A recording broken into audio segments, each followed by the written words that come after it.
ഒരു സിനിമയിലും നമ്മൾ ഫൈറ്റ് ചെയ്യുന്നത് 1-2 ദിവസം കൊണ്ടാണ് നമ്മളൊരു ഫൈറ്റ് ചെയ്യുന്നത്. അത് തന്നെ ഇത്തിരി ബഡ്ജറ്റ് കൂട്ടി വലിയ പടങ്ങൾ ചെയ്യുമ്പോൾ 8 ദിവസം 10 ദിവസം പിടിക്കും. വിജയ്, രജനി സാറ് ഇങ്ങനെയുള്ളവരുടെ പടത്തിൽ ഒരു ഫൈറ്റ് 20 ദിവസം 25 ദിവസമാണ് ഒരു ഫൈറ്റ് മാത്രം.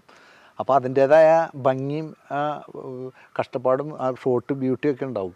നമ്മളിവിടെ ഒറ്റ ദിവസം കൊണ്ട് 2 ദിവസം കൊണ്ടാണ് ഫൈറ്റ് തീർക്കണം. അങ്ങനെ വ്യത്യാസമുണ്ട്. അപ്പോൾ അവർ വിജയുടെ പടമൊക്കെ വെച്ച് കമ്പയർ ചെയ്തിട്ടാണ് നമ്മൾ ഇതാരാ ചെയ്തത്, സലീം ബാലി, മാഫിയ, ഇതൊന്നും ശരിയായില്ല എന്ന് ഇവർ വളരെ കൂളായിട്ട് പറയണം. പക്ഷേ ഇതിൻ്റെ പിന്നിലുള്ളത് ഇങ്ങനെ പണം മുടക്കി ഇത്രയും സൗകര്യങ്ങളൊക്കെ ചെയ്ത് തന്നാലാണ് നമുക്ക് ഷോട്ട് എല്ലാം. ഇപ്പോൾ ശശി മാസ്റ്ററും അല്ലെങ്കിൽ നമ്മളായാലും ആരായാലും എല്ലാവർക്കും ഷോട്ട് എടുക്കാൻ അറിയാൻ പാടില്ല, അല്ല എന്തും ചെയ്യാം.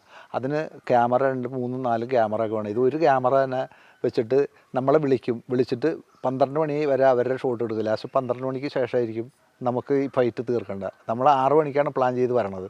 അപ്പോൾ ഇത് അഡ്ജസ്റ്റ്മെൻറ്റിൽ ചെയ്യേണ്ടി വരും. പിറ്റേന്ന് നമുക്ക് ഡേറ്റ് തരില്ല.